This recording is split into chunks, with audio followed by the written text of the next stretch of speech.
बंगाल विवाद के बीच सीएम सम्राट चौधरी ने राबड़ी देवी को दो टूक बता दिया कि बंगला तो खाली करना ही होगा। जी हां, सम्राट चौधरी ने आरजेडी की तरफ से उनके सरकारी आवास पर उठाए गए सवाल का जवाब भी दिया है। सम्राट चौधरी के बयान के बाद सियासी बयानबाजी तेज हो गई है।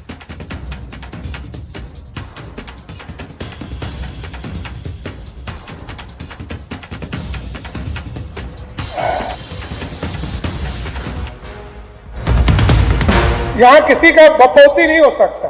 ये राजतंत्र थोड़ा है कि आपको जो घर मिला उसी घर में रहेंगे। पक्का खाली होगा, धरती पे कोई रोक नहीं सकता है, ये ध्यान रखिएगा। कोई मायका लाल इसको रोक नहीं सकता है। घर तो खाली करना ही पड़ेगा।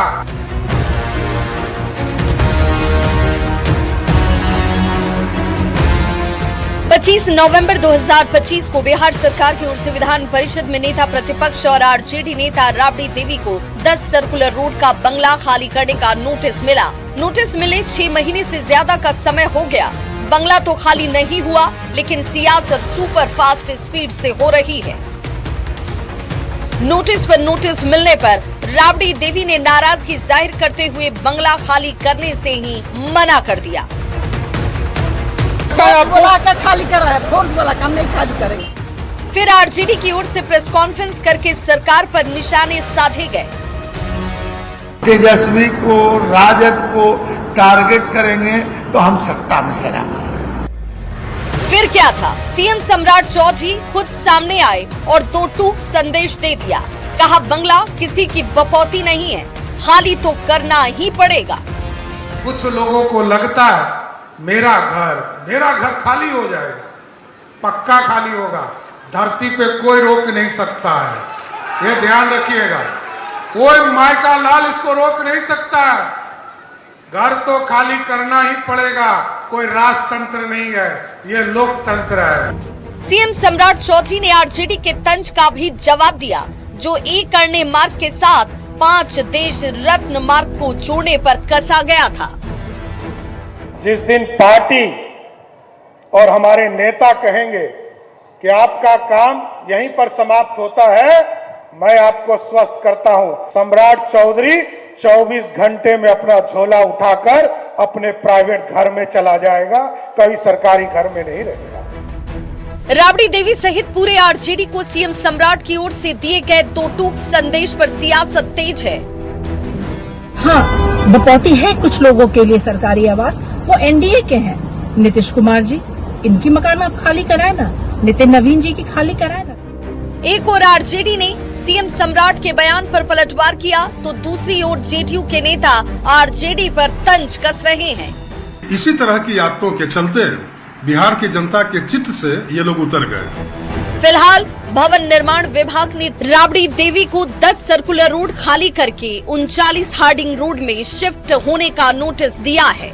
बंगला खाली करने के लिए अलग से 15 दिन की मोहलत भी दी गई है। देखना होगा बंगला का ये सियासी फसाद कहां तक पहुंचता है। न्यूज़ 18 के लिए मुजफ्फरपुर से प्रियांक सौरभ और पटना से आनंद अमृतराज के साथ ब्यूरो रिपोर्ट। और अब बात बिहार सरकार के ऐसे फैसले की जिस पर सियासत गरमाई हुई है।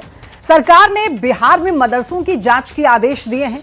सरकार मदरसों की जमीनी हकीकत का पता लगाने के लिए मदरसों की जांच कराएगी, लेकिन सरकार यह भी दावा कर रही है कि मदरसों के साथ साथ संस्कृत स्कूलों की भी जांच कराएगी।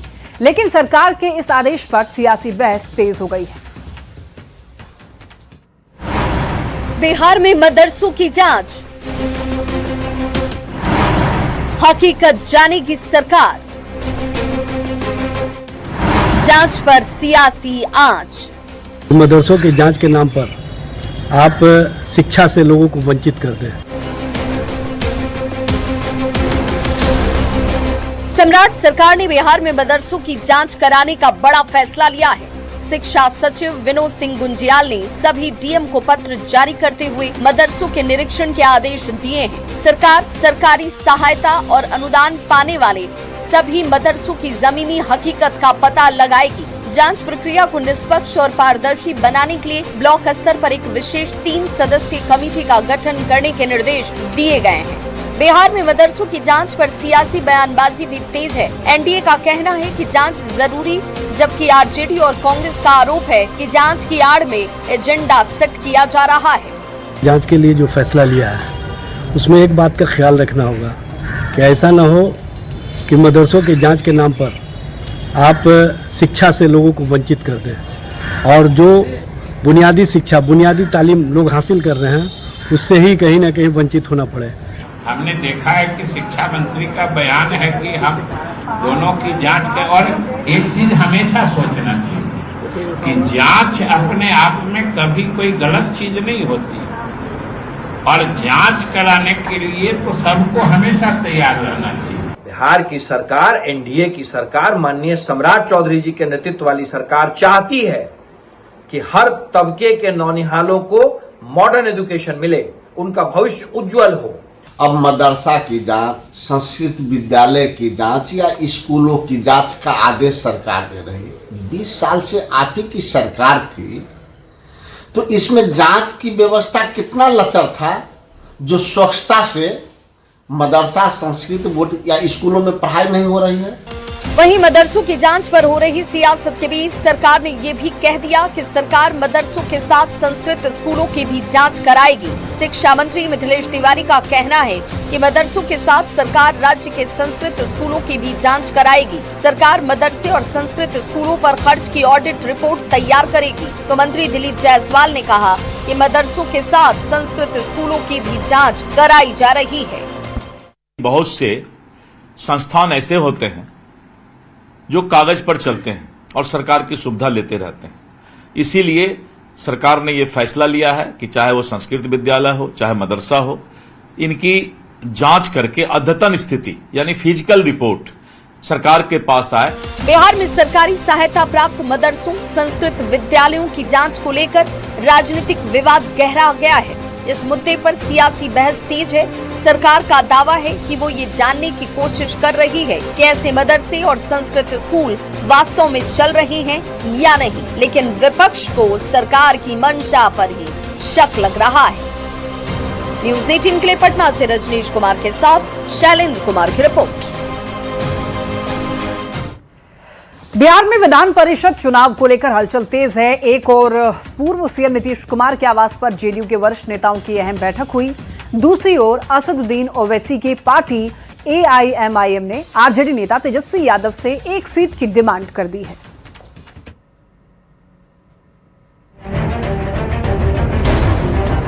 बिहार में विधान परिषद की 9 सीटों पर चुनाव और पूर्व सीएम नीतीश कुमार के इस्तीफे से खाली हुई 1 सीट पर उपचुनाव की रणभेरी बच चुकी है।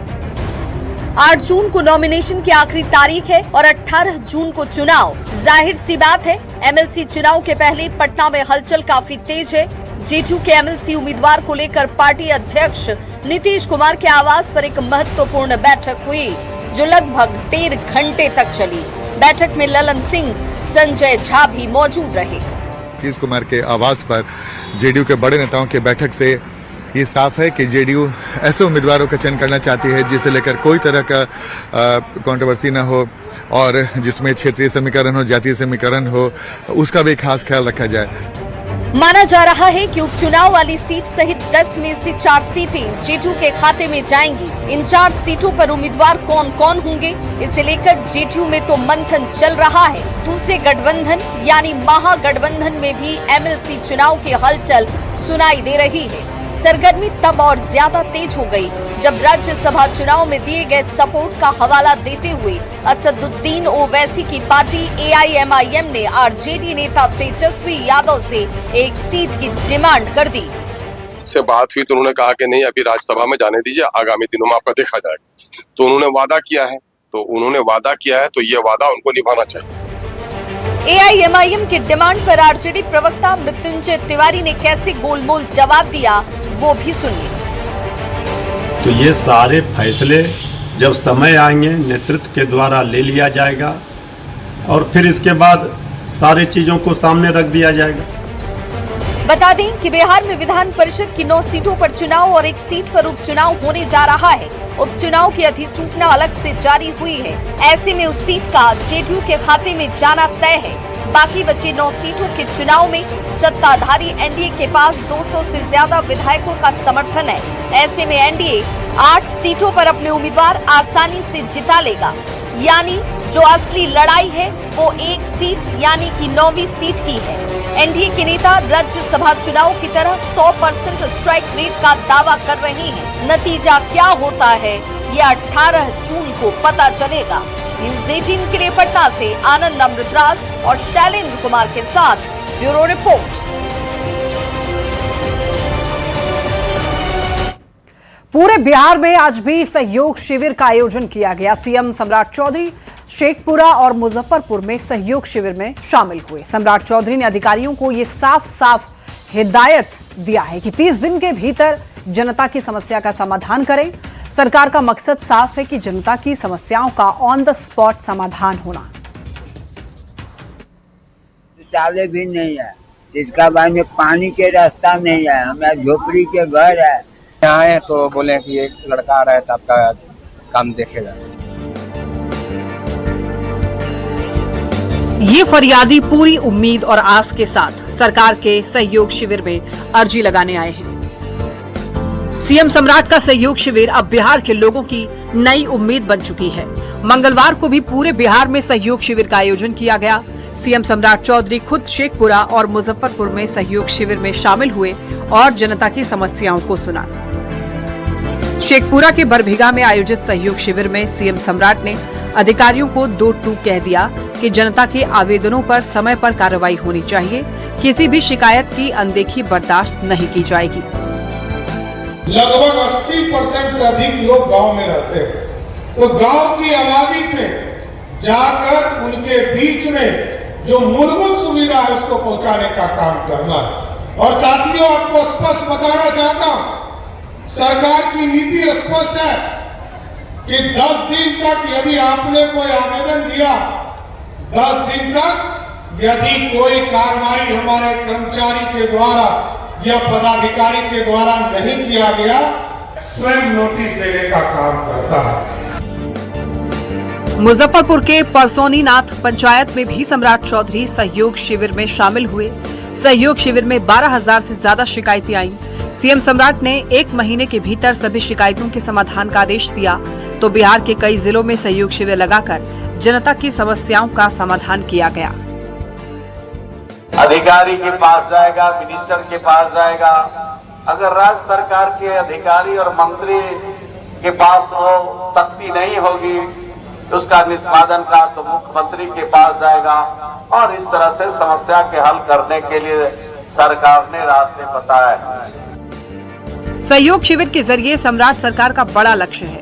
सरकार राशन, पेंशन, जमीन विवाद और बिजली जैसी बुनियादी समस्याओं का ऑन द स्पॉट समाधान करना चाहती है। हर महीने के पहले और तीसरे मंगलवार को लगने वाले सहयोग शिविर के जरिए करोड़ों लोगों को न्याय दिलाना है। सम्राट सरकार ने सहयोग शिविर में आई शिकायतों का 30 दिन के भीतर निपटाने का सम्राट सरकार ने सहयोग शिविर में आई शिकायतों का 30 दिन के भीतर निपटाने का आदेश दिया है। अनदेखी करने वाले अधिकारियों पर कार्रवाई भी तय है। न्यूज़ 18 के लिए मुजफ्फरपुर से प्रियांक सौरभ, शेखपुरा से अजीत सिन्हा, पटना से धर्मेंद्र कुमार के साथ मोतिहारी से अवनीश कुमार की रिपोर्ट। वहीं देखिए, पटना में एक सनसनीखेज मामला सामने आया है। एयरपोर्ट थाना क्षेत्र में रेलवे ट्रैक के पास एक व्यक्ति का कटा हुआ सिर मिलने से हड़कंप मच गया। कुछ दिन पहले इसी इलाके से एक अज्ञात व्यक्ति का शव बरामद हुआ था और अब उसी शव का सिर मिलने के बाद पुलिस ने जांच तेज कर दी है। देखिए पूरा मामला इस रिपोर्ट में। सिर विहीन शव से मचा था शोर, सिर मिलने पर गहराया जोर। शव और सिर की उलझी कड़ी, पुलिस के सामने पहेली खड़ी। पहले मिला धड़, अब मिला सिर, सवालों के घेरे में मौत की तस्वीर।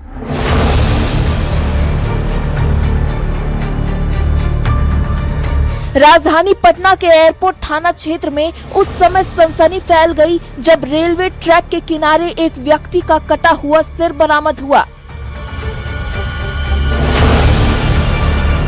सिर मिलने की सूचना के बाद मौके पर पहुंची पुलिस ने इलाके को घेर कर जांच शुरू कर दी। दरअसल ये पूरा मामला एक पेचीदा मर्डर मिस्ट्री की तरह लग रहा है। पुलिस के मुताबिक इससे पहले एयरपोर्ट थाना में एक व्यक्ति का बिना सिर का शव बरामद किया गया था। तब से पुलिस धड़ की शिनाख्त और सिर की तलाश में जुटी थी और अब सिर मिलने के बाद पुलिस ने हत्या की गुत्थी सुलझाने के लिए अपनी जांच और तेज कर दी है। हवाई अड्डा थाना में एक एफआईआर दर्ज हुई थी जहां एक व्यक्ति उनका शरीर मिला था। इसी क्रम में अनुसंधान करते हुए तकनीकी साक्ष्यों के अनुसार आज जो शव है उसका जो सिर है वो प्राप्त हुआ है तथा आगे की जो अग्रिम कार्रवाई है वो की जा रही है। आखिर इस बेरहम कत्ल के पीछे कौन है? क्या ये आपसी रंजिश का मामला है या फिर इसके पीछे कोई बड़ा आपराधिक षड्यंत्र है? पुलिस अब शव और सिर का मिलान कराने के साथ साथ वैज्ञानिक साक्ष्यों के जरिए कातिलों तक पहुंचने की कोशिश में जुट गई है। न्यूज़ 18 के लिए पटना से धर्मेंद्र कुमार और ब्यूरो रिपोर्ट। और देखिए, पटना से बड़ी खबर, इसी मामले में बड़ा अपडेट सामने आया है जहां पुलिस ने सिर कटी लाश की गुत्थी सुलझाई है। दरअसल 13 मई को एक सिर कटी लाश कौशल नगर के रेलवे ट्रैक पर मिली थी। यह मामला दर्ज किया गया था और लाश की पहचान चंदन कुमार के रूप में हुई थी। मामला दर्ज कराने के बाद कार्रवाई में आरोपियों के निशानदेही पर रेलवे ट्रैक के पास ही छिपाए चंदन के सिर को बरामद किया गया है। देखिए, इसी मामले में यह खबर है और अपडेट सामने आ रहा है। पुलिस ने सिर कटी लाश की गुत्थी सुलझाई है। 13 मई को एक सिर कटी लाश कौशल नगर के रेलवे ट्रैक पर मिली थी। मामला दर्ज किया गया था। इस मामले को लेकर लाश की पहचान चंदन कुमार के रूप में हुई थी।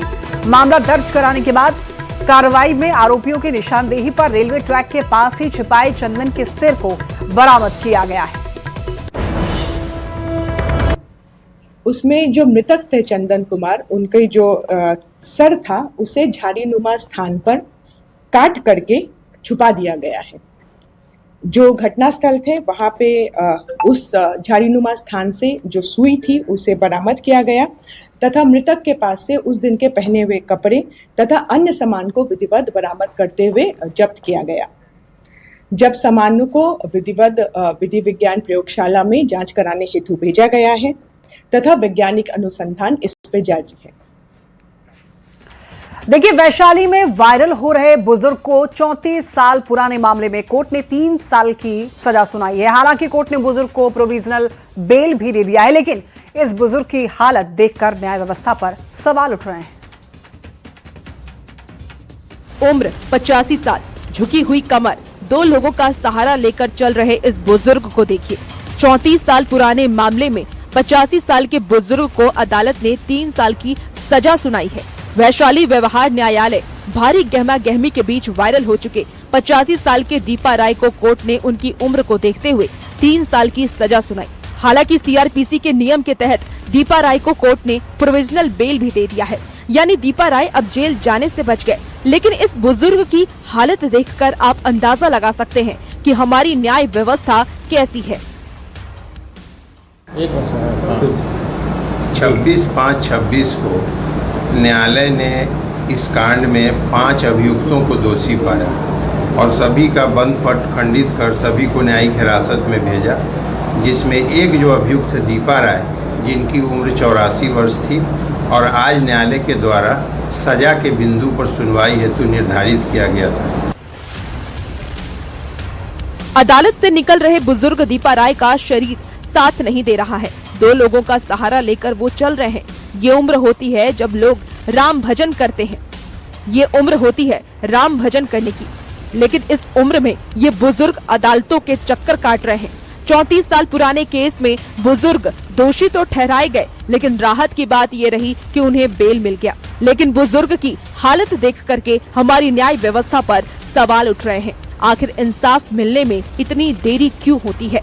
न्यूज़ 18 के लिए वैशाली से प्रफुल्ल कुमार की रिपोर्ट। क्या आप कभी ये सोच सकते हैं कि आम के कारण कोई किसी की हत्या कर सकता है? खगड़िया में ऐसा एक मामला सामने आया। परबत्ता थाना क्षेत्र के लगार गांव में आम चोरी के आरोप में बताया जा रहा है कि बगीचे के मालिक ने युवक की पिटाई की और इस कदर पिटाई की कि उसकी हत्या की।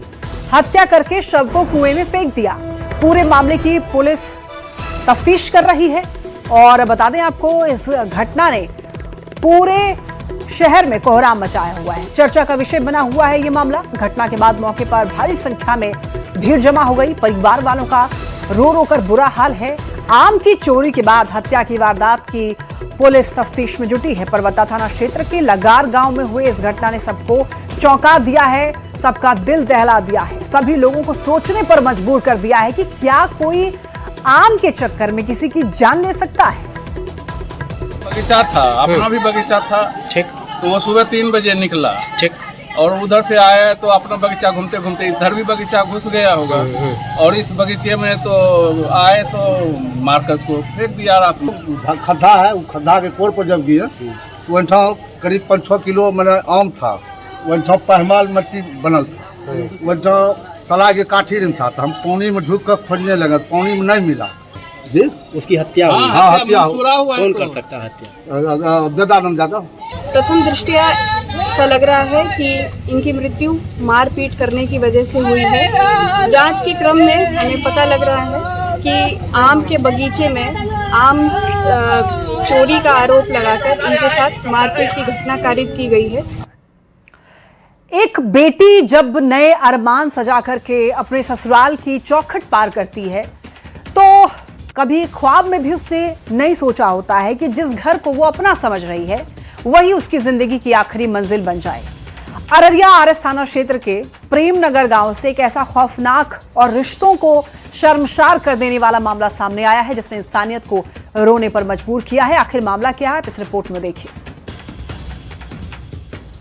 रिश्तों की मर्यादा टूटी, बेकसूर साजिदा की सांसें छूटी। अवैध संबंध का काला खेल, कातिल सास दामाद पहुंचे जेल। रिश्ते बचाने में मिली मौत की सजा, आखिर उस मासूम की क्या थी खता। जिस घर में एक बेटी ने सपने के साथ कदम रखा था, उसी घर से उसकी अर्थी निकल गई। अररिया के प्रेम नगर गांव से आई ये तस्वीर सिर्फ एक हत्या की कहानी नहीं, बल्कि रिश्तों के टूटते भरोसे की दर्दनाक दास्तान है। साजिदा खातून, एक नवविवाहिता जिसने शायद अपने नए जीवन को लेकर कई सपने संजोए होंगे, लेकिन उसे क्या पता था कि जिन रिश्तों पर उसने भरोसा किया वही उसकी जिंदगी छीन लेंगे। ग्रामीणों के मुताबिक घर के भीतर लंबे समय से तनाव का माहौल था। आरोप है कि दामाद और सास के बीच अवैध संबंधों को लेकर विवाद बढ़ता जा रहा था। इसी विवाद ने एक ऐसी भयावह रात को जन्म दिया जिसने एक बेटी की सांसें हमेशा के लिए छीन ली। मामला उसका जो शादी कराए थे वो बच्चा जो है इधर उधर करने लगी। ये जो है हम आए थे स्टेशन, ये लोग पकड़ धकड़ करके बच्चे को वहाँ मारपीट किया। फिर उसके बाद जो है कि गोही चौक लाया, वहाँ पे दवाई वाई थोड़ा बहुत किया। उसके बाद जो है कि कल रात 11 बजे हम गए तो बच्चा को देखा कि ये लोग मोटरसाइकिल में बैठा के लाया, जैसे घर में लाया है कि बच्चा मृत्यु। बाद हम लोग भी आए, देखे, छानबीन किए, सबसे पता किए, और इसमें यह भी पता चला कि वो औरत का जो है कि अपने दामाद से अवैध संबंध था, जिसकी वजह से ये दोनों में क्या अनबन थी ये हम लोगों को पता नहीं है। आज साजिदा की खामोश तस्वीर कई सवाल पूछ रही है कि बेकसूर नवविवाहिता की गलती क्या थी? क्या रिश्ते का सम्मान करना कोई खता है? क्या उसने रिश्तों की मर्यादा को तार तार होते देखा? रिश्तों की मर्यादा बचाना क्या साजिदा का गुनाह था? प्रथम दृष्टया जो एफआईआर ड्रॉ किया गया फर्द-ए-बयान के बेसिस पर, जो मृतका के फादर हैं, उन्होंने आरोप लगाया है कि मृतका के पति और मृतका के मां दोनों मिलकर इसकी हत्या किए हैं। ये एफआईआर का आरोप है। इस क्रम में अभी 2 लोगों को गिरफ्तार किया गया है। मृतका के पति को और मृतका की मां को गिरफ्तार किया गया है। फिलहाल पुलिस ने आरोपी सास और दामाद को गिरफ्तार कर लिया है और मामले की जांच जारी है। लेकिन साजिदा अब कभी वापस नहीं आएगी। उसके अधूरे सपने, उसकी खामोश चीखें और उसके अपनों का दर्द शायद हमेशा इस गांव की फिजाओं में गूंजता रहेगा। न्यूज़ 18 के लिए अररिया से सतीश कुमार और ब्यूरो रिपोर्ट। और जमुई से इस वक्त एक बड़ी खबर आप तक पहुंचा दें। विशेष निगरानी इकाई का बड़ा एक्शन। झाझा थाना का चालक जितेंद्र कुमार गिरफ्तार हुआ है। 12,000 रुपए रिश्वत लेते रंगे हाथ पकड़ाया है। पटना से आई निगरानी की टीम ने यह कार्रवाई की है। दरअसल ट्रैक्टर मालिक से मांगी जा रही थी रिश्वत। गिरफ्तारी के बाद पुलिस महकमे में हड़कंप मचा है। आगे की कार्रवाई में निगरानी विभाग की टीम जुटी है। ये खबर है कि यहाँ पर एक चालक जितेंद्र कुमार गिरफ्तार हुआ है। 12,000 रुपए रिश्वत लेते हुए रंगे हाथ पकड़ाया है और अब निगरानी टीम ने कार्रवाई की है। ट्रैक्टर मालिक से रिश्वत मांगी जा रही थी। गिरफ्तारी के बाद पुलिस महकमे में हड़कंप मचा है। आगे की कार्रवाई में जुटी निगरानी विभाग की टीम। तस्वीरें आप देख सकते हैं, यही वो चालक है जिस पर निगरानी विभाग में शिकंजा कसा है। खबर पटना से, जहां के पत्रकार नगर थाने में समस्तीपुर की रहने वाली छात्रा ने आत्महत्या कर ली। स्थानीय लोगों ने पुलिस को इस पूरे मामले की जानकारी दी। एफएसएल ने मामले की जांच करते हुए शव को पोस्टमार्टम के लिए भेजा। छात्रा के कमरे से मोबाइल और कुछ नोट्स मिले हैं।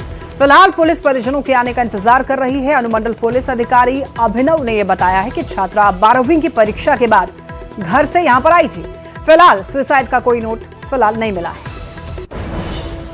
इतने में हमारी वाइफ आई या कहती है कि ऐसे से कि श्रुति जो है जो वो फांसी लगा ली हॉस्टल में। बस तुरंत हम लीव हुए मीटिंग से और हम सीधे यहाँ आ गए। यहाँ आए हैं तो देखे उसको इस अवस्था में, जिस अवस्था में आपने देखा है।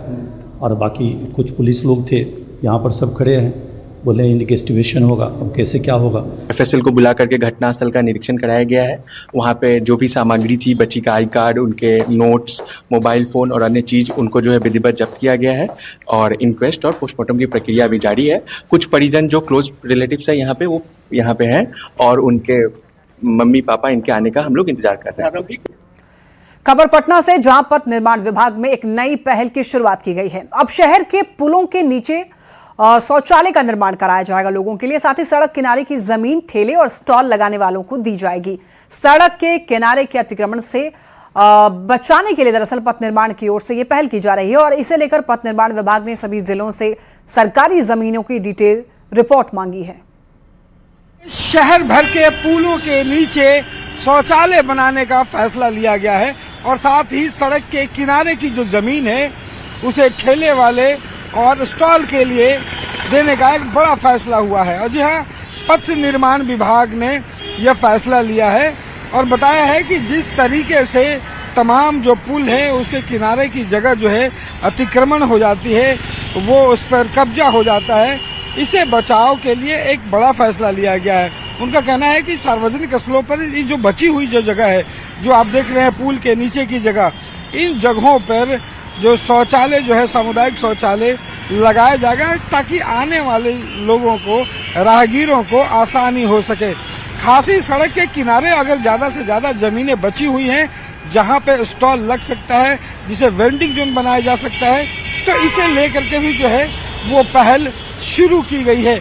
पथ निर्माण विभाग ने तमाम जिलों से, अपने विभाग से ये मांगा है कि जो सरकारी ज़मीनें हैं वो कितनी खाली हैं, सड़क के किनारे की ज़मीन कितनी खाली है, जिससे कि जाम नहीं हो और खाली पड़ी ज़मीनों पर जो है वो ठेले वालों को, उसके बाद जो स्टॉल लगाए हैं उन लोगों को जो है उसे दिया जा सके। खास करके पुलों के नीचे की जो जगह है उसे शौचालय में बदलकर कई जगहों पर जहां पे सार्वजनिक शौचालय की व्यवस्था नहीं होती है, जिसके कारण राहगीरों को बड़ी परेशानी होती है, उन तमाम मसलों को देखते हुए पथ निर्माण विभाग ने एक बड़ा फैसला लिया है। कैमरा पर्सन अजय दुबे के साथ रवि नारायण, न्यूज़ 18 पटना।